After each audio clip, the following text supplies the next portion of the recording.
was sitting in the courtroom, waiting to hear the verdict that would destroy my entire life, charged for crimes that had been staged by the very husband I once trusted and his mistress. I had prepared myself to lose everything: my reputation, my job, my freedom, until the moment the entire room held its breath, when my son, who had never spoken a word, suddenly stood up before the court. Before you hear this story, share your thoughts in the comments. I want to know, if you were in my place, what would you do when you were betrayed by your own family?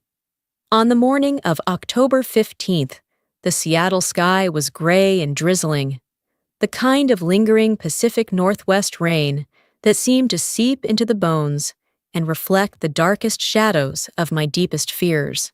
Sitting in my Honda Civic in the parking lot of the King County Courthouse, watching the raindrops streak down the windshield, I couldn't stop thinking that this might be the last morning I would live as a free woman.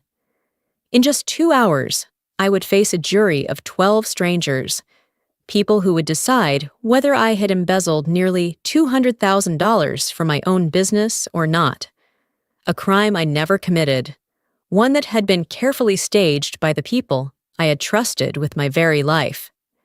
My name is Lauren Ashcroft, and at 37 years old, I had built a life I believed was solid and respectable. My small branding company, Polar Light Creative, was based in a converted warehouse in the artsy Fremont district, where the exposed brick walls displayed logos and campaigns I had created for dozens of local businesses over the past 8 years.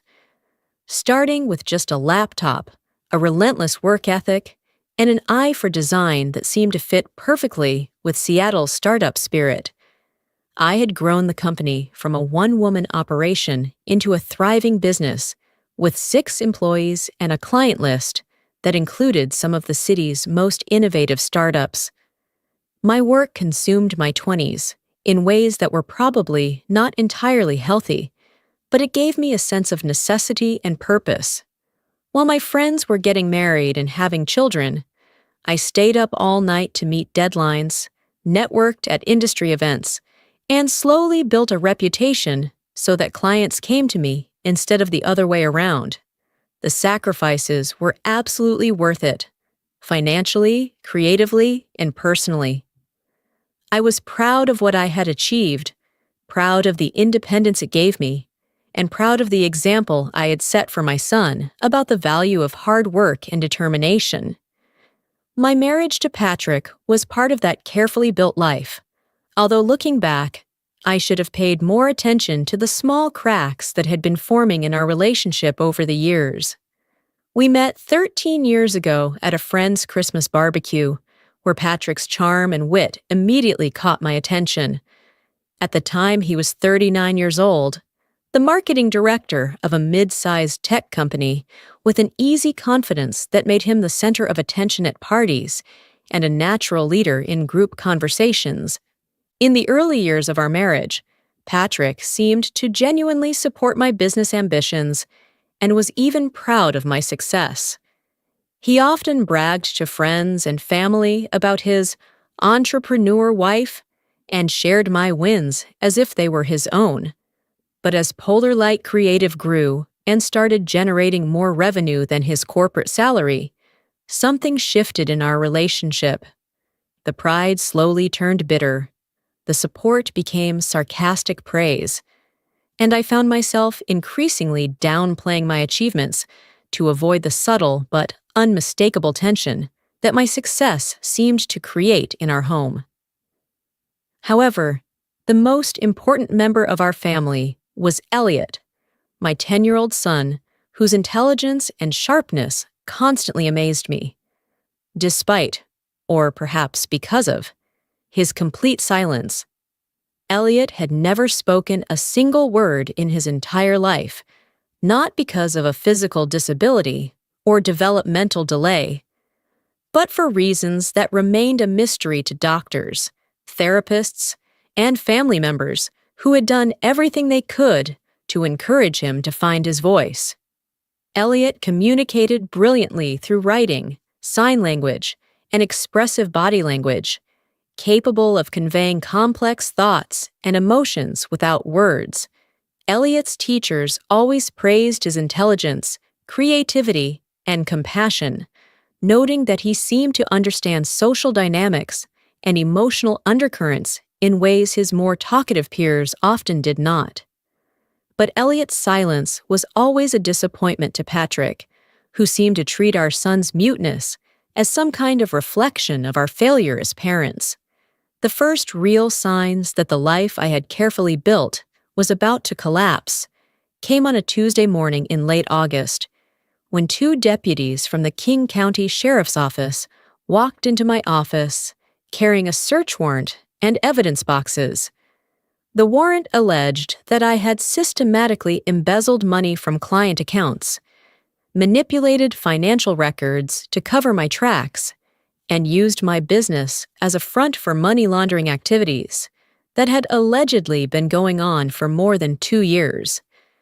The accusations were so detached from reality that my first reaction was confusion rather than fear. I had built my business on meticulous financial processes, detailed record keeping, and transparent communication with clients. Every transaction was documented, every expense was categorized, and every single cent was accounted for through multiple backup systems that I had put in place specifically to protect both my clients and myself from exactly these kinds of accusations. But as the investigation moved forward, and I watched the evidence pile up against me, I began to understand that this was not a case of mistaken identity or sloppy bookkeeping. Someone who understood my business operations, had access to my computer systems, and was familiar with my clients and vendors, had systematically constructed a false narrative of financial crime that seemed to leave my fingerprints everywhere. The forensic accountants hired by the prosecution painted a portrait of a greedy and reckless woman, skimming money from client projects and setting up sophisticated schemes to hide her theft. Bank records showed transfers I had never authorized. Email trails revealed conversations I had never had. Digital timestamps showed me accessing accounts at times when I had solid alibis. It was like watching someone else's life being built to look like my own, except that person was a criminal and a fraud. My lawyer, Angela Foster, was a sharp defense attorney with 20 years of experience in white-collar criminal cases. From our very first meeting, she was blunt about the challenges we were facing. The person who set this up knows exactly how your business works, she told me during a strategy session. They have access to your systems, understand your clients, and had enough time to build a complete false narrative. This isn't random. It's a conspiracy. The phrase, "this is a conspiracy," echoed in my mind for weeks as I tried to figure out who could possibly have both the motive and the means to destroy my life so thoroughly. The list of people with enough access to my business operations was frighteningly short, and as the investigation continued, I found myself questioning relationships and trust I had never thought to doubt before. The answer started to reveal itself about 3 weeks before the trial, when I discovered that Patrick was having an affair with Brianna Scott, a 30-year-old marketing consultant who had been working with his company on several projects over the past year.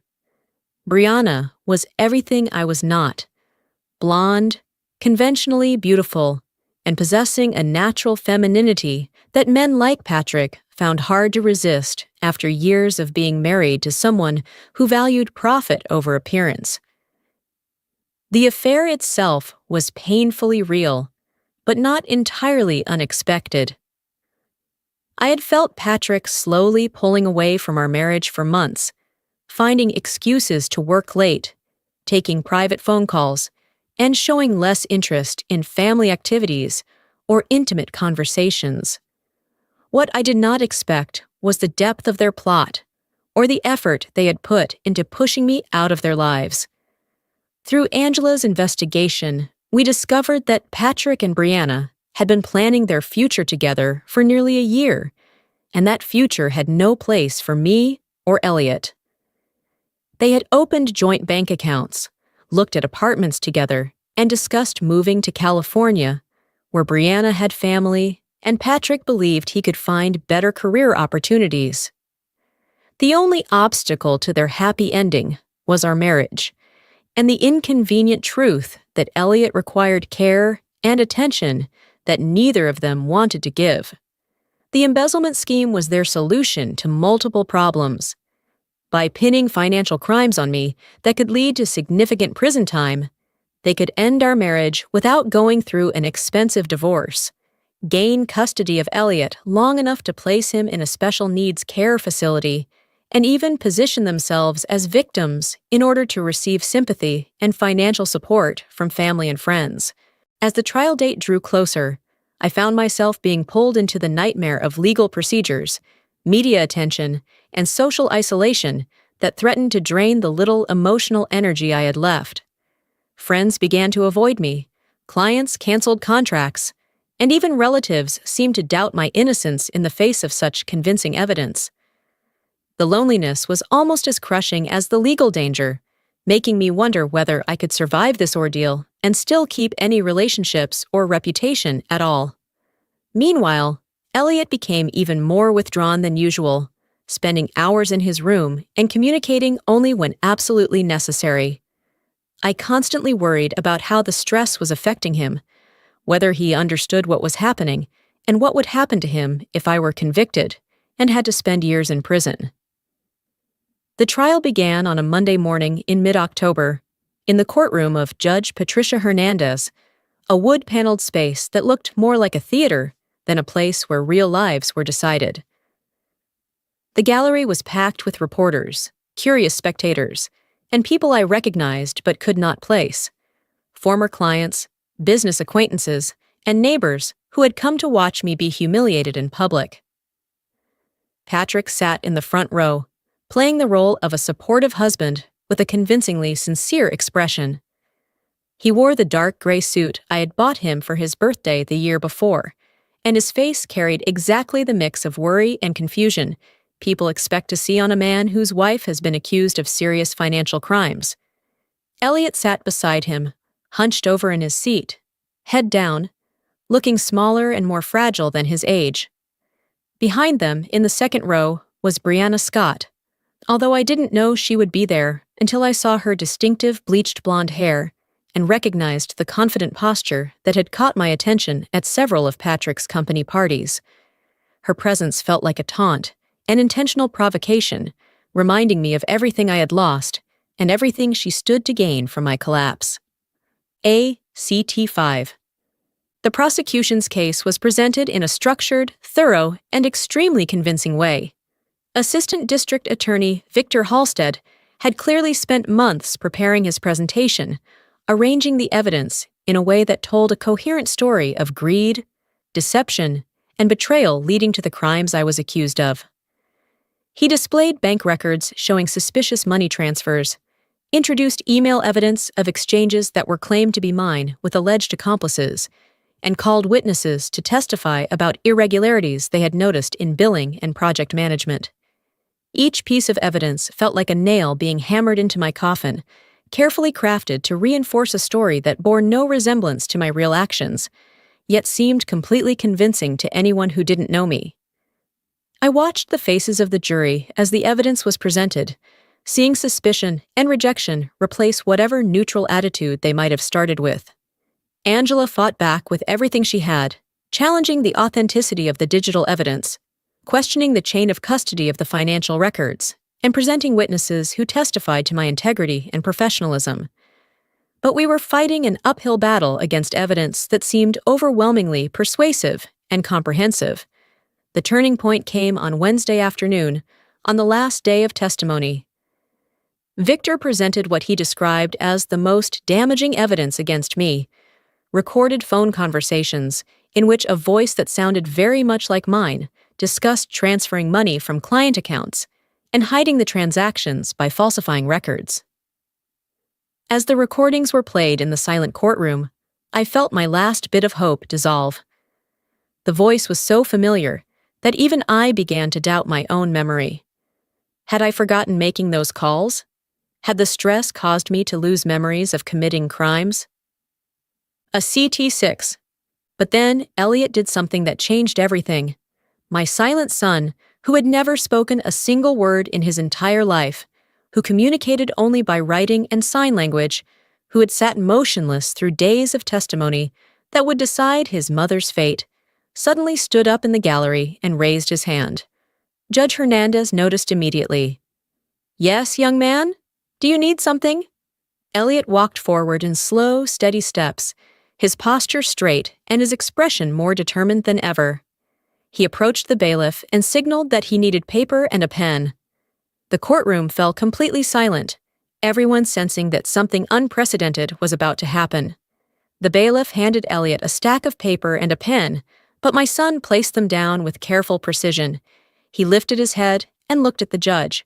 He turned to look at me, looked at each person in the gallery in turn, and then he spoke, his voice rough and breaking, like a child trying to learn to speak.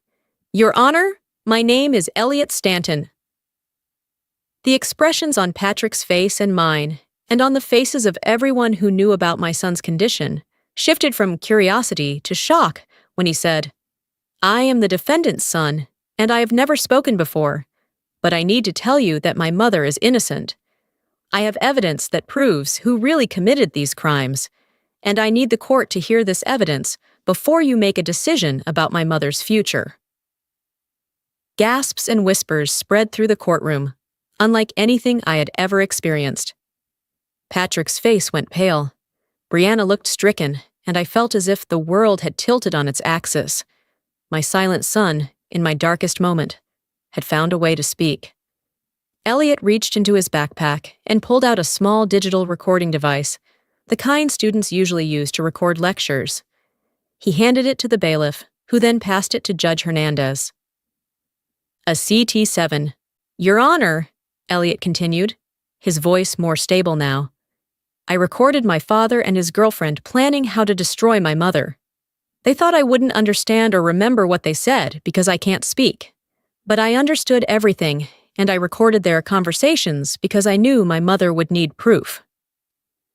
Judge Hernandez examined the recording device and had a brief exchange with the court clerk about the proper procedure for admitting new evidence into the trial. Meanwhile, the courtroom buzzed with intense conversations as reporters and spectators tried to process what they had just witnessed. "Mr. Halstead, Ms. Morrison," the judge said, "I will take a short recess so that we can review this evidence. If it is proven to be authentic and relevant, we will need to consider how to proceed."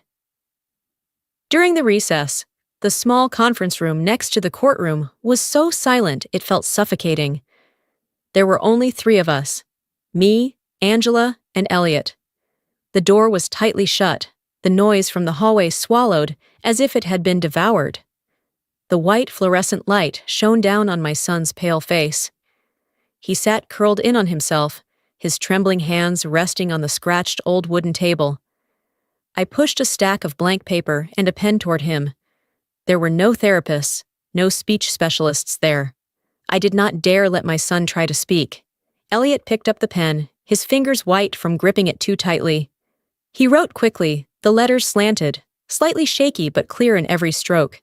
I read each line as it appeared in front of me, my heart feeling like it was being crushed.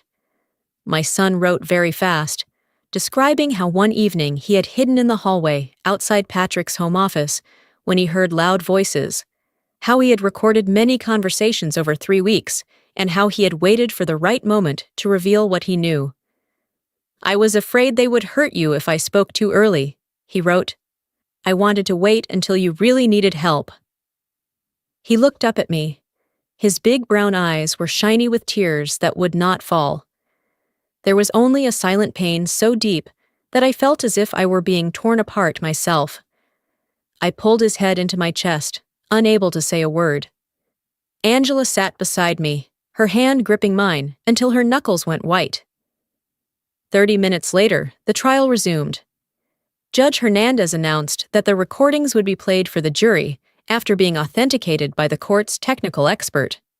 The quality of the recordings was shockingly clear, and Elliot's strategic position outside the office door had captured every word in multiple conversations between Patrick and Brianna. The first conversation, recorded 3 weeks earlier, laid out their entire plan in astonishing detail. Patrick's voice, my husband's voice, the man I had shared a bed with for 13 years, came through steady, not a hint of shaking. Set the accounts up perfectly. Everything traces back to her computer, access codes, her digital signature. No one can suspect we're involved. Brianna laughed softly, the kind of laugh I had once thought was only for expensive wine parties. What about Elliot? He'll be a problem in our new life. Patrick answered immediately, without hesitation. He's not a problem. He doesn't understand what's going on. Once Lauren is convicted, we can put him in a reform facility in Montana. Problem solved. Brianna, are you sure the evidence will be right? She's not stupid. Then Patrick's voice rose, fake sweet, the voice I once believed was love. She's smart in business, but naive in feelings. She still thinks I love her. She doesn't know what's coming. I sat there, my hands gripping the chair so tightly that my nails broke and bled. But I felt no pain. The second conversation, recorded a week later, was even more damning. Brianna, the trial is about to start. Are you nervous? Patrick laughed, a sound like a blade cutting through my heart. Why would I be nervous? I'll play the role of the perfectly shocked and betrayed husband. The judge will have to nod along. A successful female entrepreneur losing everything, greed tearing her family apart. That's the story they'll want to believe. Brianna, and after that? When she goes to prison? Patrick, we'll start over in California. New city, new life, no more burden. Elliot will be taken care of, and we'll be free to build something real together.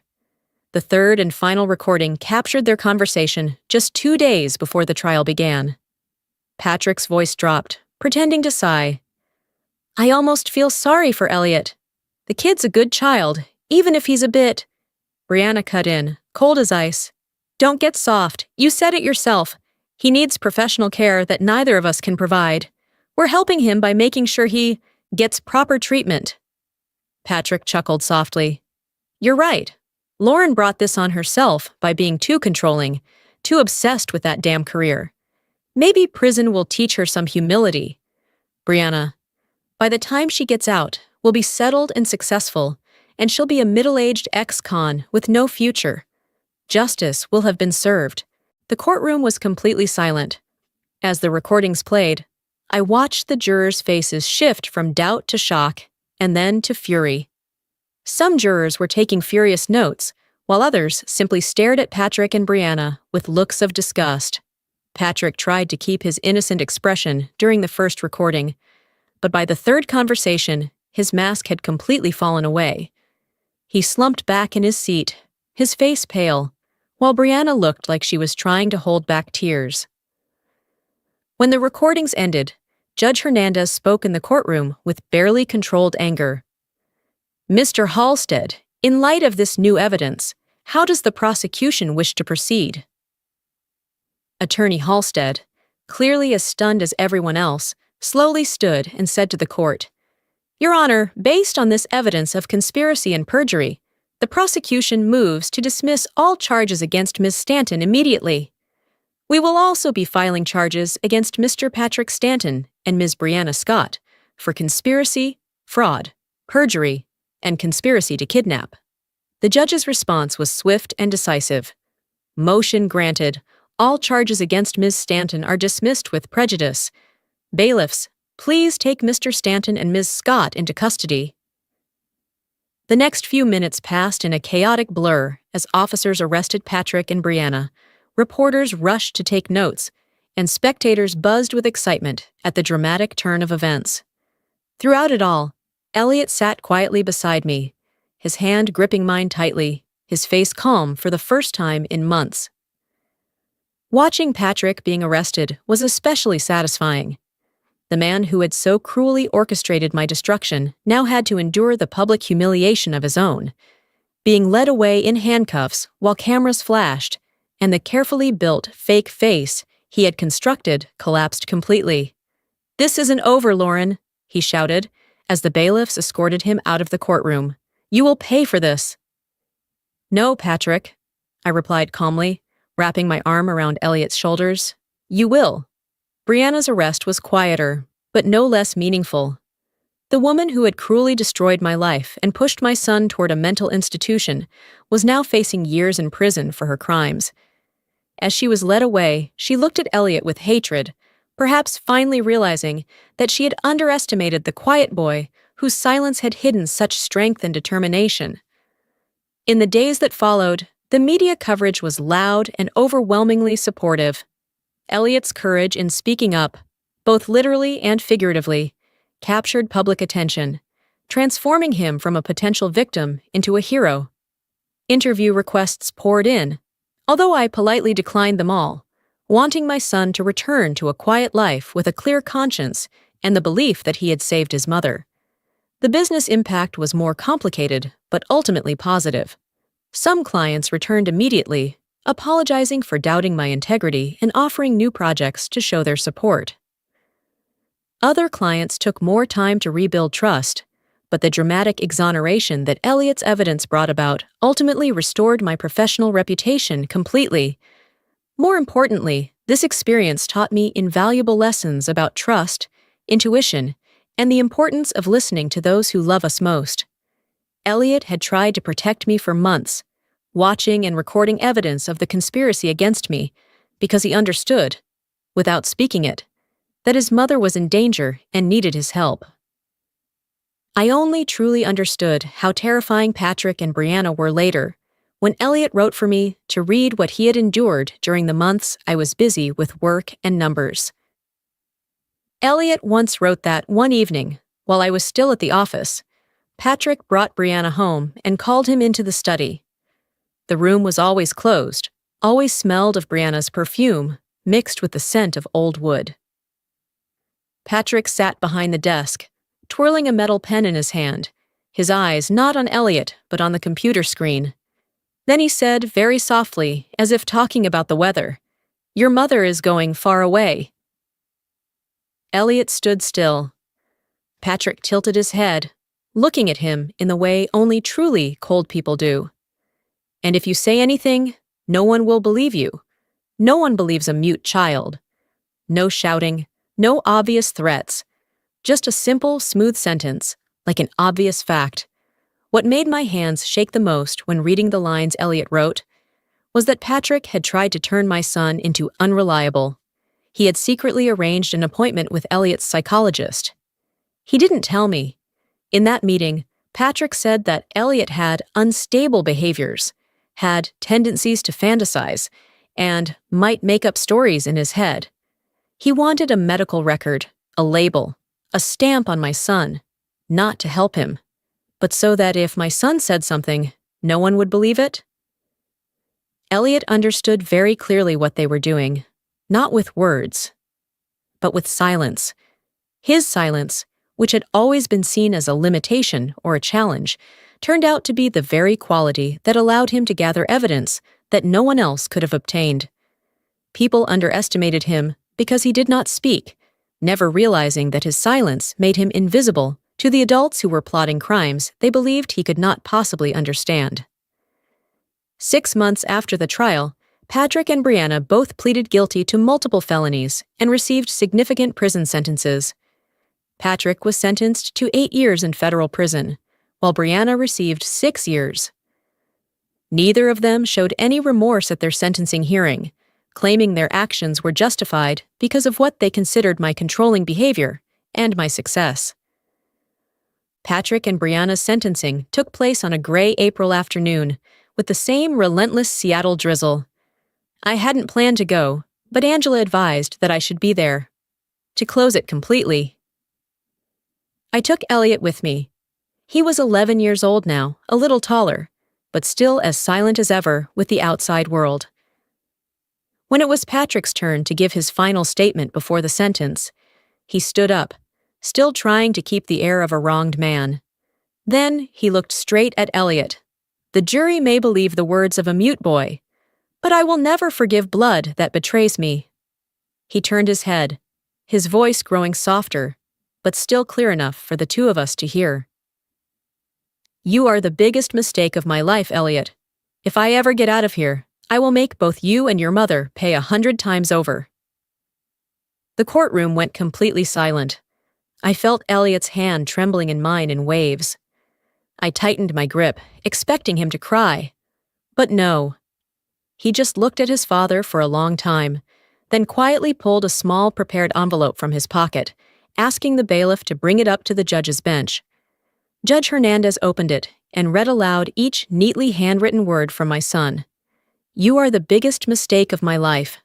Now you will have to be silent for 8 years, exactly the time I have been silent. Mother and I will enjoy our lives." She finished reading, said nothing more, and struck the gavel. 8 years in federal prison, no parole. Patrick was led away, this time without shouting, only a final look full of poison toward us. I knew he would carry that hatred for the rest of his life. 2 weeks later, I received an express delivery letter from the federal women's prison in Dublin, California. The sender's name on the envelope was Brianna Scott. Inside was a trembling handwritten letter and an ultrasound photo. "Lauren, I am 21 weeks pregnant. The baby is Patrick's. It will be born in prison. I have no family, no one. Only you have ever been a mother. Please adopt my child. It is only a child. It is innocent. Brianna." I finished reading and placed the letter on the kitchen table, right in front of Elliot. He looked at the ultrasound photo for a long time, then picked up a pen and wrote a single line on the edge of the letter before pushing it back to me.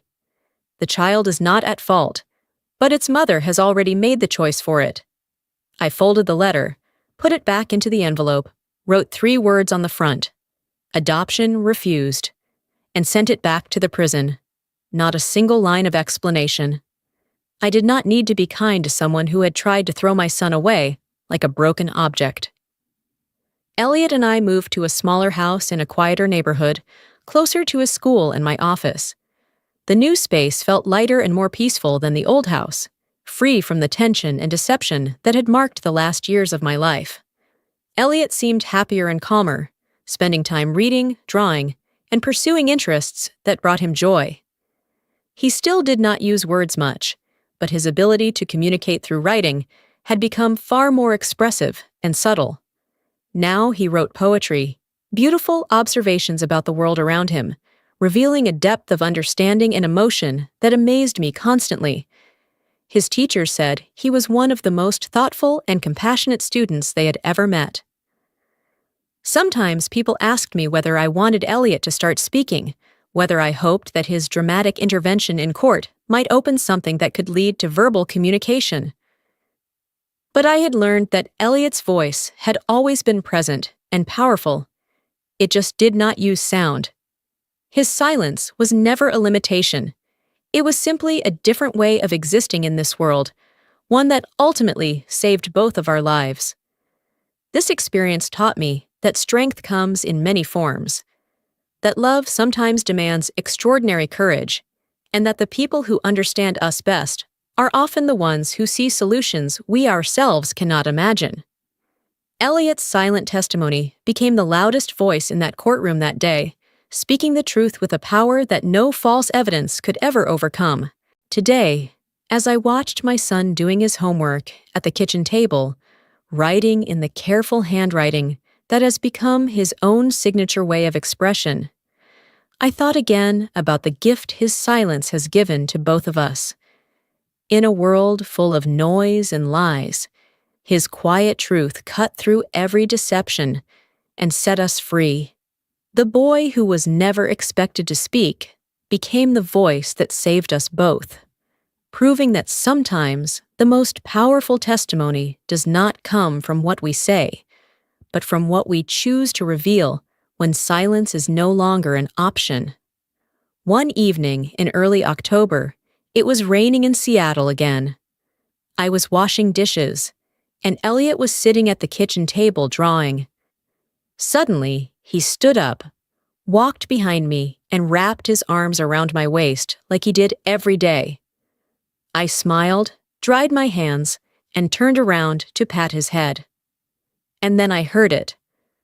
very softly, almost like a breath, but clearly a sound coming from my son's throat for the first time in 11 years of his life. "Mom!" I froze. Water was still dripping from my hands onto the floor. I slowly knelt down and looked straight into Elliot's eyes. He smiled, the brightest smile I had ever seen. And then repeated it, this time more clearly, even though his voice was still shaky and rough from not being used. "Mom, I love you." I held him tightly and cried until my throat hurt. Elliot patted my back, gently, the same way he had comforted me in silence for so many years. After that day, Elliot still did not speak to anyone else. Not to his teacher, not to the therapist, not to friends. He chose to keep his silence with the whole world, like a declaration that his voice was only meant for those who deserved to hear it. And for me, every time I hear him call me Mom in our small, warm kitchen, I remember that sometimes miracles do not need to echo across the sky. They only need a tiny sound, just enough to heal an entire lifetime. And that is enough. Maybe somewhere out there, there is also someone quietly enduring, trying to tell their truth in a way the world is not used to hearing. If you have ever felt ignored, misunderstood, or forced into silence, remember that your voice always has value, even if it doesn't sound like anyone else. And if this story made you pause for a moment to think about family, about trust, or about the strength of quiet people, leave a small sign in the comments. Because maybe your sharing is also a way to help someone else out there feel